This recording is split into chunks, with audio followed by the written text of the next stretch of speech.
Hi, friends. So last week we left off with some questions that had come in, and one of those questions was asking about how to move forward in the face of obstacles. One of those obstacles being a woman who was recently widowed and also dealing with an ailing child. Now, that breaks my heart, and I am truly sorry for your loss, and I'm sorry that you're having to deal with what you're dealing with. I can't pretend that I have answers to these questions, and I can't pretend that I understand what you're going through. I think it will be an insult to say that I understand because I don't. I haven't been in your shoes. I've not felt the kind of pain that you're going through. And so I am sorry that all of this has happened to you through no fault of your own. And I want to applaud you, however.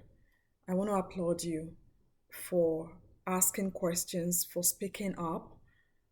It takes a lot of courage to be able to be above the fray of all that is going around you and still say, hey, why are these things happening to me and how can I get help?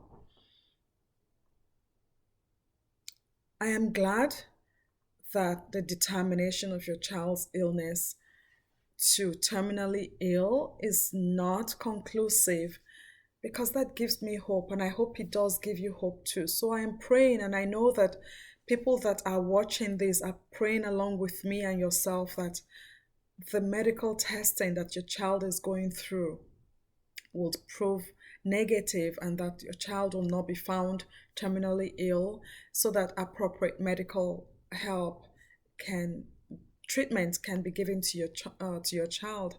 I am sorry really that this seems a lot to be dealing with COVID and everything else going around.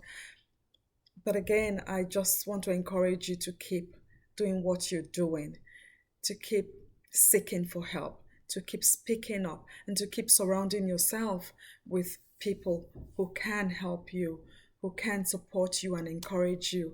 And in situations like this, it's it's easy to feel guilty when you want to take a break, but I want to encourage you that it is okay to take a break. It is okay to allow people to carry some of your burdens with you. And I know that you probably have church members if you're a Christian, or family members, or friends who might be willing to say, hey, why don't you take a nap while I prepare lunch for you or dinner for you or something? So I do hope that you have friends and family who are able to support you in this period because it is important that you keep surrounding yourself and not be isolated. Now, the other question that came out was about someone who's recently been laid off of work because of COVID 19 situation. And again, my heart just goes out to you because you probably have children. And as a parent, I know that I would worry about the mortgage or the rent, feeding. How do I feed the kids? How do I put a roof over their heads? And so I don't know what part of the world you're in. I want to encourage you to reach out, to keep reaching out. Look for resources around you that can help you, that can support you in this time of need. But I also want to encourage you not to give up. Keep applying for all the jobs you can. And sometimes you also want to be willing to take a pay cut. I want to encourage you that a pay cut is not what determines your value in life or your value to your place of work. And as I say that, I remember the story of David. If you're a Christian, I hope you can uh, relate to this story of David. David was taken from his self-employment as a shepherd boy in the fields. He was the boss of himself, and he was taken to the palace of Saul. Now, some could see that as a demotion, but it was all in God's plan to take David to the throne, to become king of Israel. So, did David have to take a pay cut Yeah, maybe he did. I mean, he didn't have the luxury of laying around in the field. He didn't have the luxury of, running after bears and killing bears with his bare hand, like everything he said. And I'm not saying that that was fun, but you know what? He was boss of himself in the field. And then he had to go into palace to be servant of Saul. So sometimes it is necessary in order to get to your destination to take that pay cut, and and don't rest on your oars when you take that lower paying job, because everyone is watching. David played the flute or the harp with his heart. He put his 100% into that servant job, and everybody was watching, and that took him from that position to becoming the king of Israel, even though he had several obstacles following that to surmount. But you see, it's with that same attitude that he put into every other thing he did so that he could surmount those obstacles. So I want to encourage you, if you find a lower paying job that is willing to employ you, go for it and put your heart and soul into it, because it just might be the laying foundation to where God is leading you for your next phase in life. So please reach out, surround yourself with people who can help you. And I'm going to go back to that story of Mark chapter 16, those three women. You realize that in verse 3, they could ask each other questions.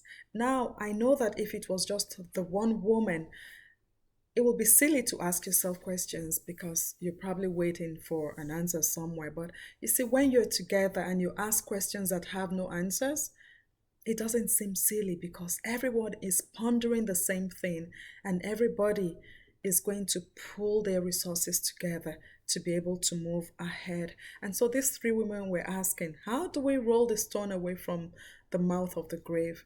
But you see, one person probably had a question in their mind, and another spoke up, and the third person said, yeah, right, how are we going to do it?